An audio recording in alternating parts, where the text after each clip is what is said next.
আজ আমাকে কথা বলতেই হবে ইনশাআল্লাহ, কারণ আগামীতে আবার আপনাদের সাথে দেখা হবে কিনা আমি জানি না। কথা বলতেই হবে। বসেন, কেউ দাঁড়িয়ে থাকবেন না। আমি দেখতে পাচ্ছি বাংলাদেশের ভাগ্য আকাশে উত্তর গগনে কালো মেঘ জমা হয়েছে। ঝড়ের পূর্বাভাস লক্ষ্য করছি। যদি মোকাবেলা করতে না পারেন সক্ষম ভাবে, এমন অন্ধকার গাঢ় কালো অমাবস্যার রাত আসতে পারে যার সুবে সাদেক হওয়া অসম্ভব। সুতরাং আপনারা কি কাপুরুষের মতো কাফের মুশরিকদের গোলামি করে মরতে চান? বিড়ালের মতো 500 বছর বেঁচে থাকার কোনো লাভ নাই। সিংহের মতো 1 ঘন্টা বাঁচতে চাই।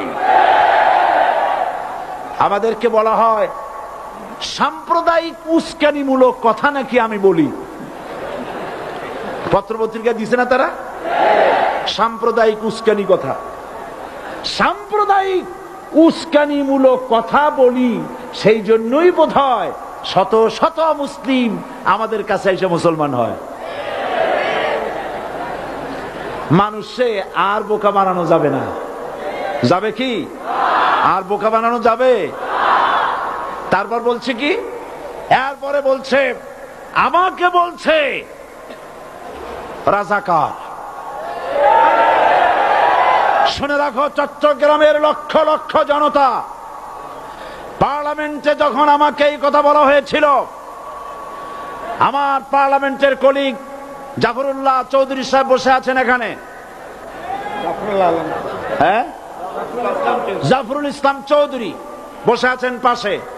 প্রধানমন্ত্রী সুদ্ধা, অন্তত 3 শতাধিক পার্লামেন্টের সম্মানিত সদস্যরা সেদিন বসা। 1997 সনের বাজেট বক্তৃতা যখন আমি করতেছিলাম, ডক্টর কুদরতে খোদা, নাম রাখছে কুদরতে খোদা, আসলে গজবে খোদা। এ লোকটি নাস্তিক, ইসলামের চূড়ান্ত দুশমন। তার প্রণীত শিক্ষা ব্যবস্থার যখন সমালোচনা করছিলাম, ট্রেজারি বেঞ্চ থেকে আমাকে বলা হলো রাজাকার। আমি আমার সমস্ত শক্তি একত্রিত করে বলেছিলাম, শুধুমাত্র হিন্দুস্তানের রাজাকারেরাই আমাকে রাজাকার বলতে পারে।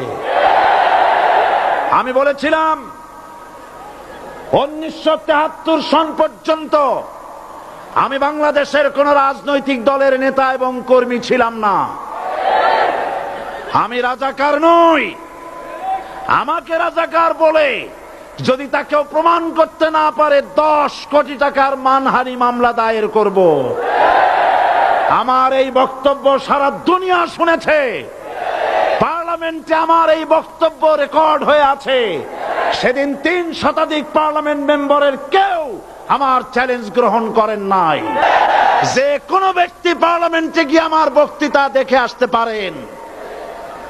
এরপরে 1997 সনের 7ই অক্টোবর দৈনিক জনকণ্ঠ পত্রিকা যখন আমার বিরুদ্ধে লিখলো, সেই পত্রিকায় সাইদির ওপেন চ্যালেঞ্জ 8ম পাতা, 1997 7ই অক্টোবর, এত বড় 2 কলমে হেডিং। সেখানে আমি বলেছি, বাংলাদেশের সকল সাংবাদিক, গোয়েন্দা বিভাগ, বাংলাদেশের সকল বুদ্ধিজীবীকে আমি আমার পিরোজপুরে আমন্ত্রণ করছি। আমার উপস্থিতিতে যদি কেউ প্রমাণ করতে পারে বাংলাদেশের স্বাধীনতা যুদ্ধের বিরুদ্ধে আমার কোনো ভূমিকা ছিল, সজ্ঞানে স্বেচ্ছায় জাতীয় সংসদের সদস্য পদ থেকে পদত্যাগ করব। 3 বছর পার হয়ে গেছে, আজ পর্যন্ত কেউ এই চ্যালেঞ্জের মোকাবেলা করে নাই। সুতরাং আমাকে যারা রাজাকার বলবে, তারা পিতৃ পরিচয়হীন অবৈধ সন্তান। 1971 সনের, শোনো মুসলমানেরা, 1971 সনের কোন কাদা সাইদির গায়ে লাগে নাই। আমাকে রাজাকার বলে জনগণ থেকে বিচ্ছিন্ন করবা। জনগণ থেকে আমারে বিচ্ছিন্ন করা যাবে না, কারণ এই জনগণ আমার জন্য আসে না, এই জনগণ আসে আল্লাহর কোরআনের জন্য।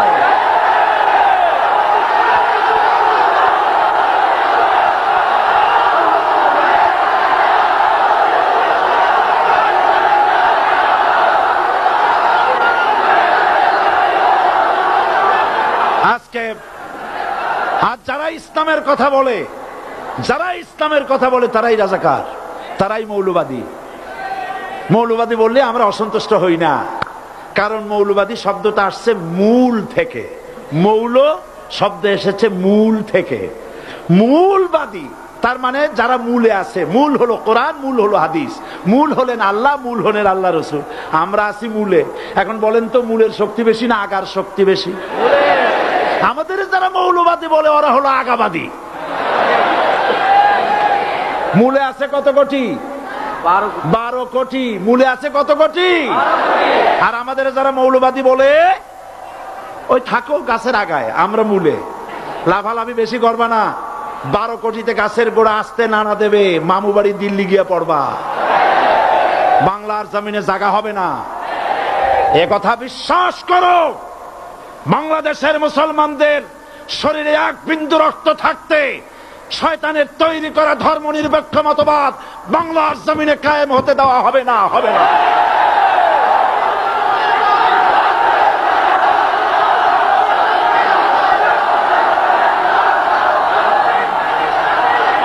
রাসূল করিম সাল্লাল্লাহু আলাইহি ওয়াসাল্লাম কোরআন প্রতিষ্ঠার জন্য আন্দোলন করেছিলেন। আয়াতুল কুরসি আমাদের সে কথাই শিখেছে। আল্লাহ রাব্বুল আলামিন বলেন, আল্লাহু লা ইলাহা ইল্লা হুয়াল হাইয়ুল কাইয়্যুম। প্রাণ খুলে পড়েন, আল্লাহু লা ইলাহা ইল্লা হুয়াল হাইয়ুল কাইয়্যুম। আল্লাহ হচ্ছেন তিনি যিনি ছাড়া কোনো ইলাহা নাই, আইনদাতা নাই, বিধানদাতা নাই। আমরা মানুষের তৈরি করা আইন মানি না। 12 কোটি মুসলমানের দেশে আইন তৈরি করবে মানুষ, আমরা মানব না। পার্লামেন্টে তৈরি হতে হবে কোরআন দিয়ে, পার্লামেন্টে আইন তৈরি হতে হবে কোরআন দিয়ে। সুতরাং ভয় যতই পান আর যতই ষড়যন্ত্র করেন, 4 দল যখন একত্রিত হয়েছে, ঐক্যবদ্ধ থাকবে, সরকার ঐক্যবদ্ধভাবে গঠন হবে, নির্বাচন ঐক্যবদ্ধভাবে হবে এবং কোরআন হবে, আল কোরআনের পার্লামেন্ট হবে বাংলাদেশে।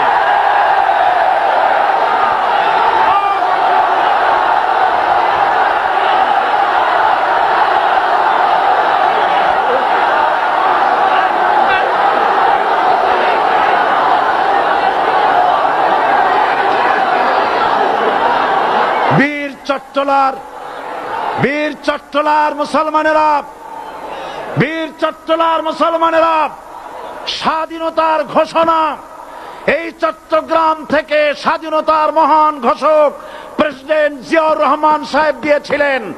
এই চট্টগ্রাম থেকেই ইসলামী রাষ্ট্রের ঘোষণা হবে।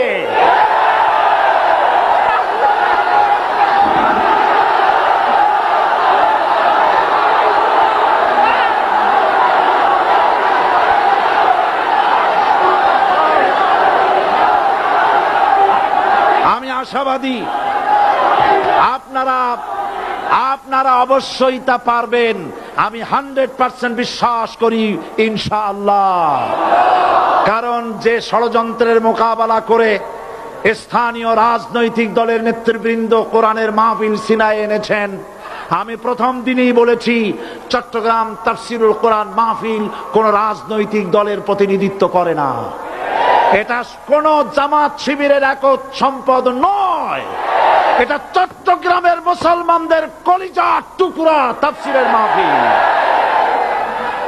সুতরাং এই মাহফিল